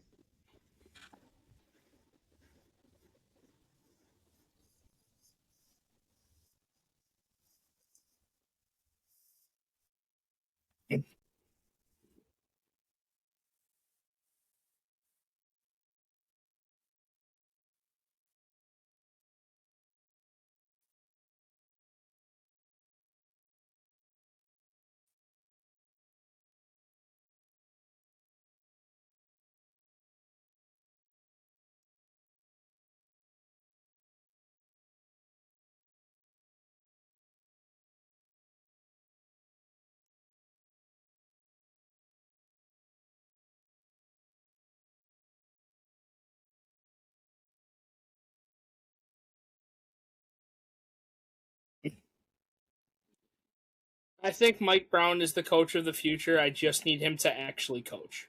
That could be they might not need an extra glue guy. They just might need their coach to buckle down and coach.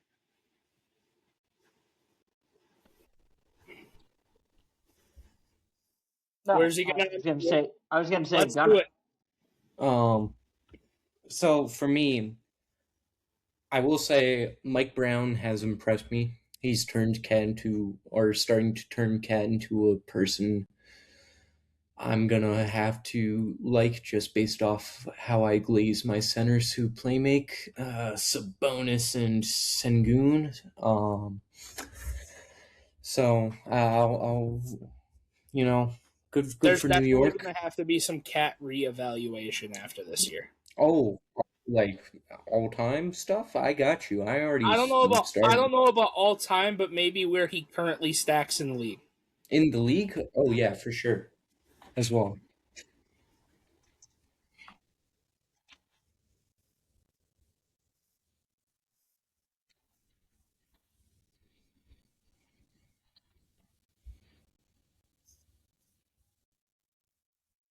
It's weird.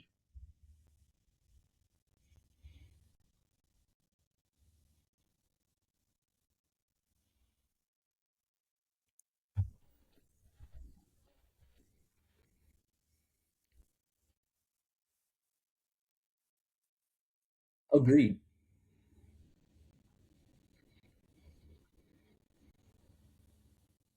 Well, you want to hear my Um, thoughts on Cat after watching this playoffs? Do you honestly?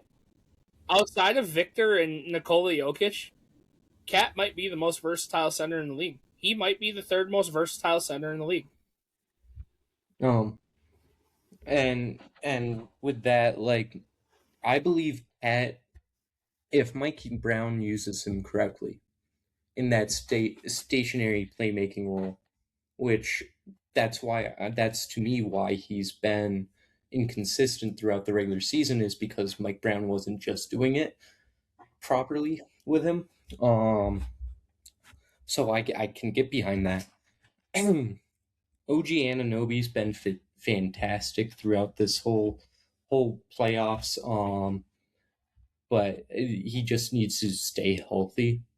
If he can stay healthy, I definitely think you can take 2 games off of whoever comes out of the West.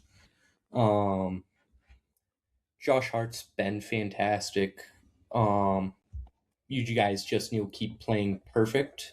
Which throughout at least this last series, I think you guys only had one game that I would say was perfect.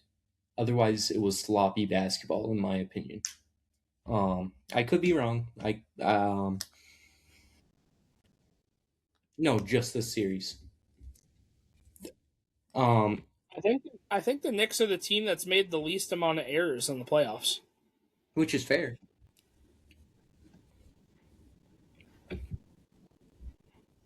No, yeah, no. And I just think this specific series, because I was watching out both teams, it was very sloppy play as throughout the series in general.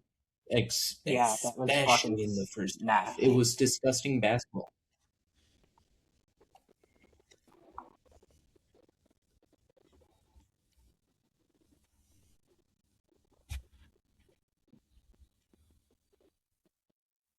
Yeah.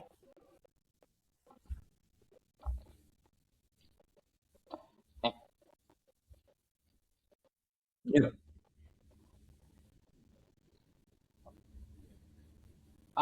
Is there anything else you have, Gunner, before we do the Cleveland off-season talk? That's basically it. I'm good. Yeah.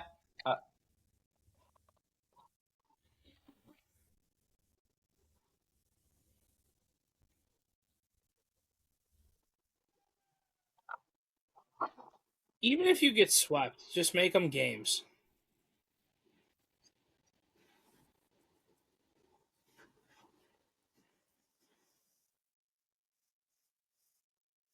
ECF in 24. The ECF in 24. Just make it like that. Yeah. Yeah.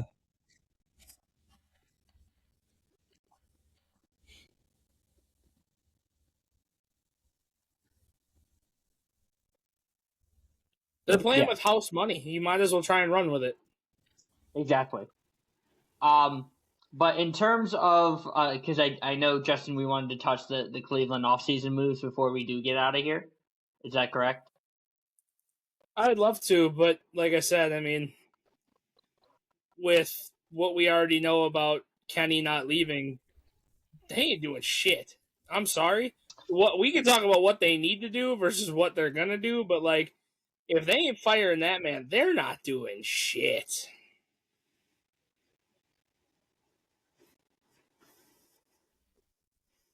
Yeah. And Gunner, go ahead.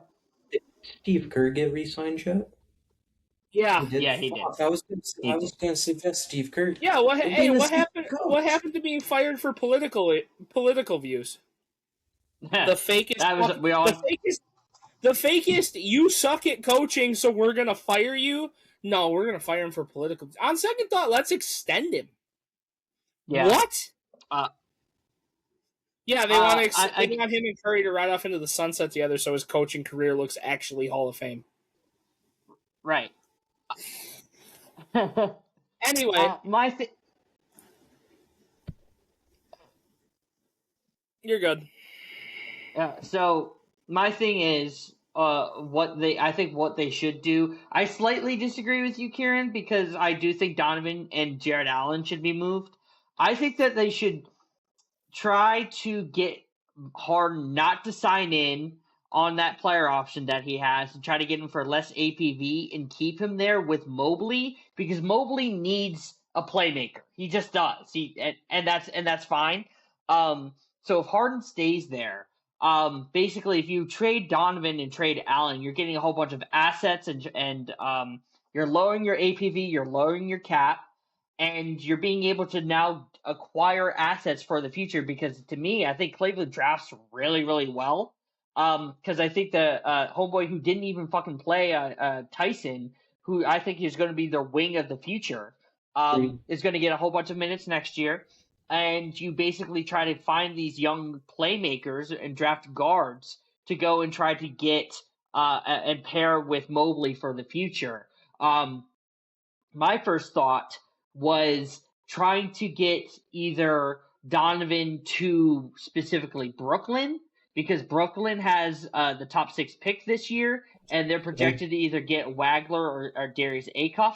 I think that's going to be a great pairing with Mobley. Or I don't like it, but I at least understand it. Trading Mitchell and getting him there with Cooper Flag in Dallas and getting Kyrie back in Cleveland. I agree. No, I agree. That was just something that I was able to see on rumors. It's just like that's something that's been thrown out there. I have a potential landing spot, and I feel like it works for both sides. If Miami doesn't win the Giannis lottery, they can send a hybrid. They can send a hybrid of that package to Cleveland for Donovan Mitchell. That's like my number one spot for him. Otherwise, if Cleveland is so invested in Donovan Mitchell, I coughed it out earlier with Houston for James Harden. But another one I'd be really, really intrigued to see if he can open the playmaking of a team would be in Atlanta.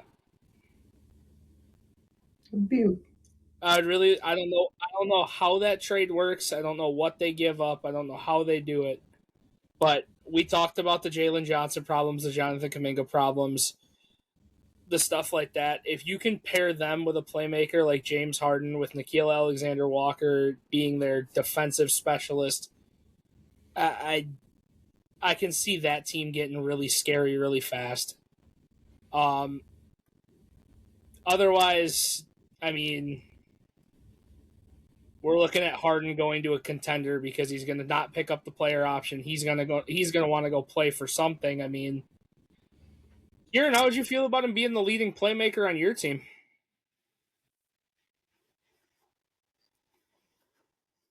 Doesn't mean he can't be the 2 and the quote unquote primary ball handler. Let Brunson play off ball.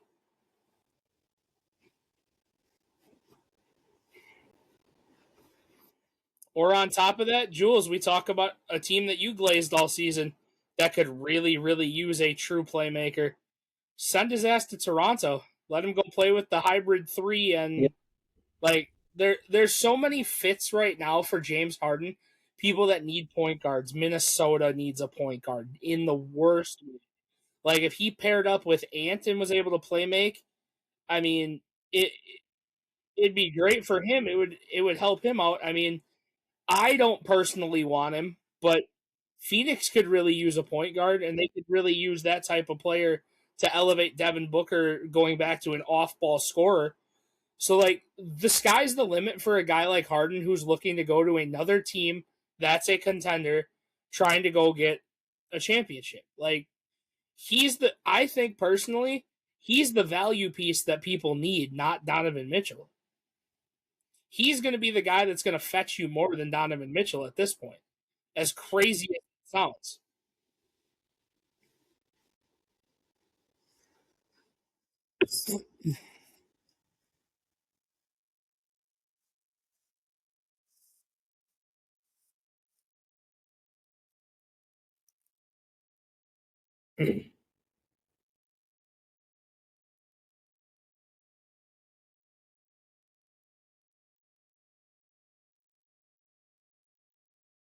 Literally, yeah. That's why I argue the James Harden stuff. You could argue him into Philly too. VJ could bump down to the 3. Like That's true. There's so many options for this man to go be a primary gunner. He could go and fucking turn. He could go pair with Jason Tatum. Like I wouldn't mind it. Honestly, this is what I'm talking about. Playmaking purposes. It's the valuability of a guy like this when there's so many teams hurting for a primary playmaker.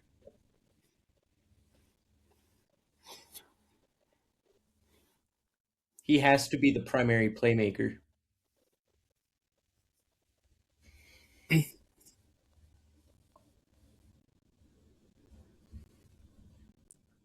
I know what you're getting at though. Yeah.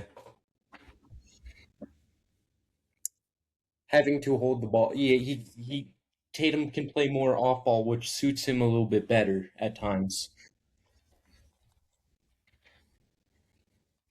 Not to mention another one. Can you imagine pairing him and Cade and letting Cade not be the primary ball handler? Like I said, there are so many more. I'm telling you, if James Harden could go back to shooting slightly more than he is now, which basically now feels non-existent, like there's so many more options for a James Harden around the league that would fetch more interest than Donovan Mitchell. Donovan Mitchell has to fit a specific role on a specific team. Like a Donovan Mitchell, like you can't name me 5 teams that he'd fit on in this league right now. Like you'd have to start pulling strings at teams he might fit on. Like he might work on in Orlando. He might work on in Orlando. He might work on a Washington. He might there are mites that this dude might work on. Well, James Harden can plug and play into 9 offenses right now. Well, absolutely, and but like my thing is that like because of what Harden just got to and what happened in the playoffs, like his trade, like people are going if Cleveland's going to like call somebody and say, hey, we're offering up James Harden. I do feel like half the league is either going to either hang up or say, yeah, we'll take Harden, but we're going to give you second round picks and like 8th to 10th man on their rosters because of his trade value just being so low. So like to me, that's why you have to go and get Mitchell, because I think people still view him as the guy. Us 4 understand that he will never be the guy, but a franchise is fooled enough to where it's like, okay, Donovan's at least an explosive scorer and put asses in seats to where it's like, okay, he's going to be eligible for a 4-year damn near supermax contract, and he's still in his athletic prime, so we can at least get away with that. Send him to purgatory. I think I'm gonna be honest. I think that, like you said, half the league picks up the phone, half doesn't, and the teams that actually stay on the phone are contender teams. The teams that are in a rebuild looking for a new identity are the ones that are on the phone for Donovan Mitchell. And I agree, but like again with the Harden stuff, I like he is more offensively valuable for your half court. But if I'm Cleveland, I'm not getting the assets of what I need for Harden at this point at the age of 37. Like Oof. he is more valuable, but it's just in terms of how people are looking at it. People are going to be like, okay, yeah, because he's 37 and he bounces from team to team to team. At this point, he's probably going to be a rental, so you're going to get 2 second-round picks That's and fair. Then fucking if I'm James Harden and I know my value, especially if he can hear like what people actually say about him and the good side of things, I'm not picking up my player option. I'm testing the waters. Well, yeah. I see. That's like risky because again, just because like it's recency bias league. Recency bias is a hell of a drug. Because if he had that type of confidence, he is a money hungry motherfucker. I will say that. I don't think anybody's going to give him 40 mil because his I player don't think options, he's. I think 42. I think at this point in his career, he's like you said, he's 37 years of age. He's made all the money in the world. I think he just needs a chip. I think he wants a chip. I think he's gonna go wherever the hell he can do that. He might. He is. You're right. He is money hungry. His 2 contracts are fucking egregious that he has signed. Yeah. But he's got all the money in the world now. Hmm. He can go sign a vet minimum on a championship team. Oh, I think that involves extreme like looking in the mirror and saying like I all I want to do is win a ring. I don't know if Harden at this point is going to do that. I don't think he cares. Because a myself. lot of people criticize LeBron doing that, taking that player option, getting 50 mil. Like, I don't know. I'm a LeBron guy. Don't think LeBron's going to say no to 50 mil. I don't think Harden's going to say no to 42 mil.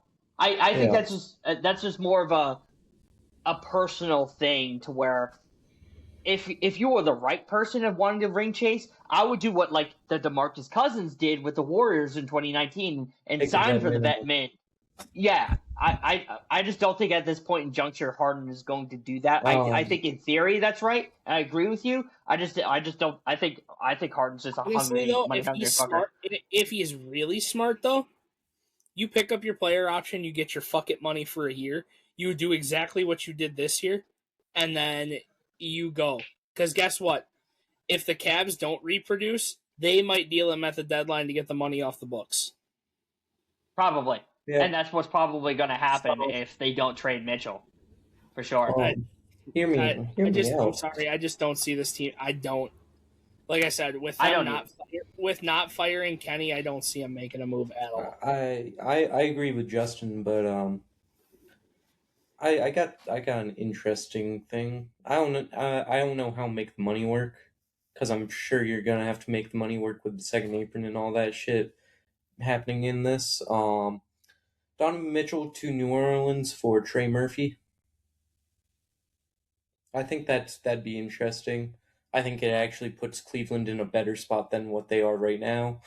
Other than not having a scorer, so to say.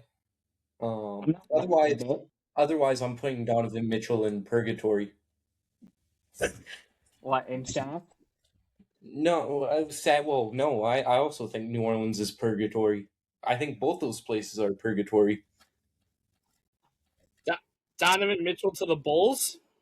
That's that's not full We're on not. purgatory. Well, actually, you know what, Justin? Fuck it. Chick- Give yeah, retro Donovan Mitchell so he can He glaze wants him so on his bad. Bulls. Yeah.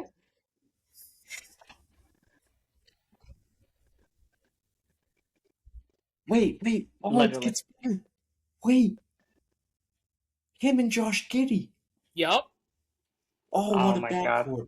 This is, oh yes, the glaze. Full on glaze. That's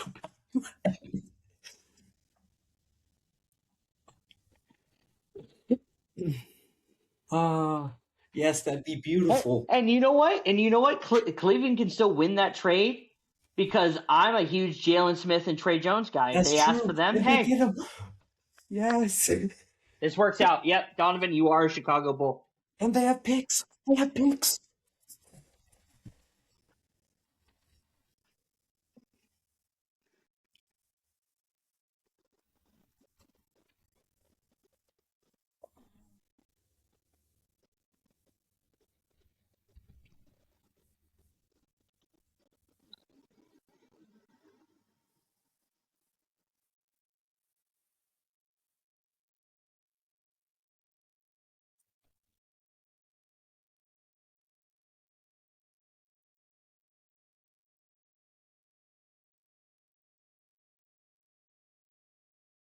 Yeah. Or You have Donovan.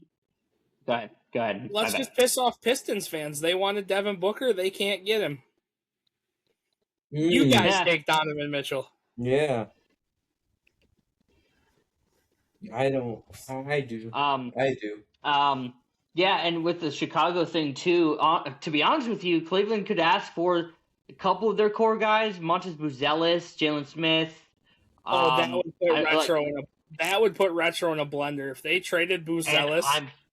And I'm here for it, because then you could have Donovan, Giddey, Noah Senge, who's going to come back. They would just need a true center. They can have Jared Allen in the deal as well. Hey, fuck it. Yep. Literally. I remember Wendell Carter. I remember Wendell Carter Jr. glazed from Kenny Beecham back in the day. I miss that. I miss one. I miss it from. What do you mean? I miss it from the first round. Jalen Durden, you're a fucking bum. How you gonna get bitch made by a guy named Wendell? It's the best shit ever, dude.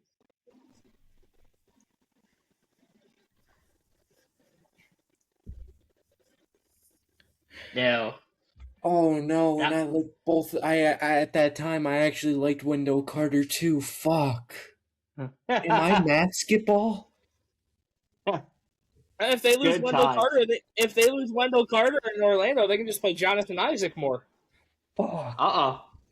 I like John. Don't do that. I love Jonathan Isaac. He sucks. Fuck you. I'm sure. I actually love Jonathan Isaac. Anything else before we do the history fact of the day? Frank Ntilikina was him. Okay. I'll say this. Knicks, congratulations on getting there. Whoever comes out of the West, please sweep in 4 so I don't have to watch Kieran dance on TikTok anymore. Lap him. I don't want to see Kieran dance on TikTok anymore. Yo. Yeah, we're moved on that. White boy he's out right now. As you should, King. Did they start burning the city down yet? Like they won the finals? They had over 200 people arrested yesterday. Flipping cars over and lighting shit on fire? Yeah. As they should. Wow. God, New York. Wow. New York is such a place. New York's a wannabe Philadelphia. It's a shame. Well, it's a shame. You wouldn't understand. You're not from the boroughs. It's a Philly thing. You might be from New York, but you're not from New York. Yeah. Hey, it's a Philly. Yo, shout out to that reference, by the way. That shit was the funniest fucking thing in the world. But hey, Kieran, it's a Philly thing. You wouldn't understand. Anyways. And Justin, what's our the 2 most toxic fans of all time? It's what's the history fact of the day, buddy?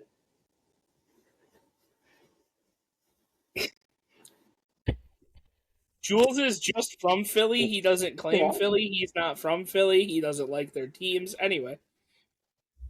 Yeah, so there is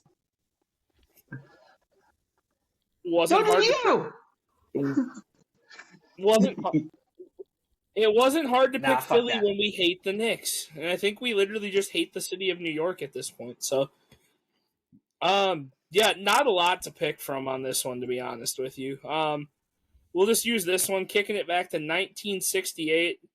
Kieran, if I butcher the last name, you can correct it. George Halas retires from coaching, finishing with 318 regular season wins and 6 NFL titles. George Halas, yeah. All right, well, this has been the We Don't Know Ball podcast. If you made it this far, please like, comment, subscribe. It really does help our channel. We are going to continue to do this regardless, like I said, if there's 5 fans or 5 million people watching. Make sure you guys check out Kieran's page, Gunner, who has the Post Patrol. Gunner, also known historian, if you guys want some historian content. Jules' personal page also does the Hoopstorians. More historical content there. He does that with Tony and Hoops. Yeah, we got a lot of interesting basketball to go, and technically we have a maximum 9 games left in the season, boys. It's crazy. This is going to be a long 2 weeks, and for Jules, this is going to be a long 4 days. If we make the finals, like Kieran, I know you're like hyped. I was on this podcast and I fucking cried when we won the NFC Championship. You will see me bawling on this if we're making the NBA Finals. Kieran, we're going to probably have you back on next week if the Spurs win. For the simple fact, I just want to watch you two scream at each other with belts in your hands for 20 minutes. Me and Kieran have never been at each other's like throats with our fans. I want it. It's the fucking Brit that I want. It's the Brit. That's all I want. We all know who I'm talking about. We all want the Brit. Fuck easy. We all want the Yes, Brit. fuck these. But that was We Don't Know Ball. We will see you next week with the NBA playoff. Hopefully the finale. We'll see you guys then. And hold on. Without retro again next week. No. Precursor. Heck is rapping. We'll see you guys next week. Basketball's for pussies.